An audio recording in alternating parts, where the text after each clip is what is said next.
Welcome to the fourth episode of Wave of the Day by Smallest.ai. I'm your host, Emily, joined by my insightful co-host, Armin. Today, we're diving into a groundbreaking method called Blue that's revolutionizing how we evaluate machine translation. Armin, I know you've been geeking out about this all week. You know me too well, Emily. I'm genuinely excited about this because it's solving such a crucial problem in the machine translation world. You see, traditionally, evaluating translations has been this painfully slow, expensive process requiring human experts. But Blue changed the game completely. Hold on before we dive deep. Can you give our listeners a quick explanation of what Blue actually stands for? I love how they made it into this clever acronym. Yes, Blue stands for Bilingual Evaluation Understudy. Think of it as like an apprentice that learns from skilled human judges. It's basically saying, hey, we know humans are the gold standard for evaluation, but we need something faster and more efficient for day to day testing. That's such a clever way to think about it. You know what this reminds me of? It's like having a trusted assistant who can give you quick feedback while you're working, rather than waiting weeks for an expert review. But Armin, what makes Blue so special compared to other evaluation methods? Great question. Blue has three game changing characteristics. It's quick, inexpensive, and language independent. But here's what I find really fascinating. It works by comparing machine translations to reference human translations using a numerical metric. Let me give you a fun example that might help explain this. Oh, I love practical examples. Go for it. Okay, imagine we have this Chinese sentence translated into English. One translation says, is a guide to action which ensures that the military always obeys the commands of the party.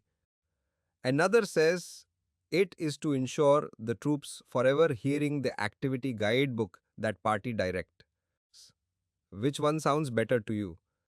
Or the first one definitely sounds more natural. The second one is, well, let's say it's got room for improvement. But how does Blue actually know which one is better? 'Cause that's the brilliant part. Blue compares these E's, translates against REST reference translations by professional human translators. It looks for matching words and phrases, but, and this is crucial, it's smart about it. It doesn't just count words, it looks at sequences of words, or what we call in grams, to evaluate both accuracy and fluency. Wait a second, grams. That sounds technicals. Can you break that down for our listeners? Of course, think of n-grams like building blocks of language. A unigram is one word, a bigram is two words together, and so on. Blue looks at these patterns up to four words in sequence. It's like checking if the translation is using you the right ingredients and then putting together in the right way. Oh, that makes sense. It's like comparing a recipe. You need both the right ingredients and the right way of combining them. But here is what I'm curious about: how accurate is Blue compared to human judgment? That's where it gets really interesting. They actually did extensive testing with both monolingual and bilingual human judges. The correlation was surprisingly high, 0.99 with monolingual judges and 0.96 with bilingual judges. That's incredibly strong. Those are impressive numbers, though I have to ask, doesn't this put human translators out of work? Actually, not at all. Blue is an evaluation tool, not a translator.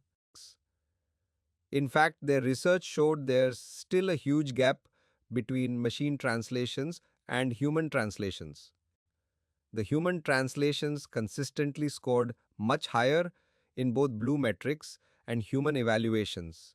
That's reassuring, and I suppose having faster evaluation methods actually helps improve translation systems more quickly, right? Exactly. It's like having a continuous feedback loop. Developers can now test improvements daily instead of waiting months for human evaluations. It's really accelerated the whole field of machine translation research.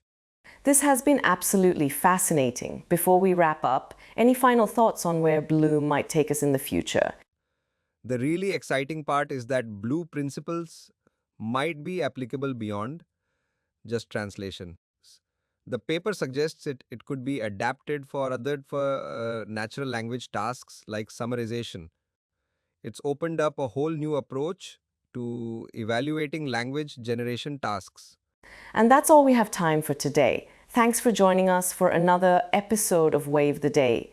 Remember to subscribe for more fascinating discussions about breakthrough technologies and innovations. Until next time. The really exciting part is that Balayu principles might be applicable beyond just translation. The paper suggests it could be adapted for other natural language tasks like summarization. It's opened up a whole new approach to evaluating language generation tasks. And that's all we have time for today. Thanks for joining us for another episode of WAV of the Day. Remember to subscribe for more fascinating discussions about breakthrough technologies and innovations. Until next time.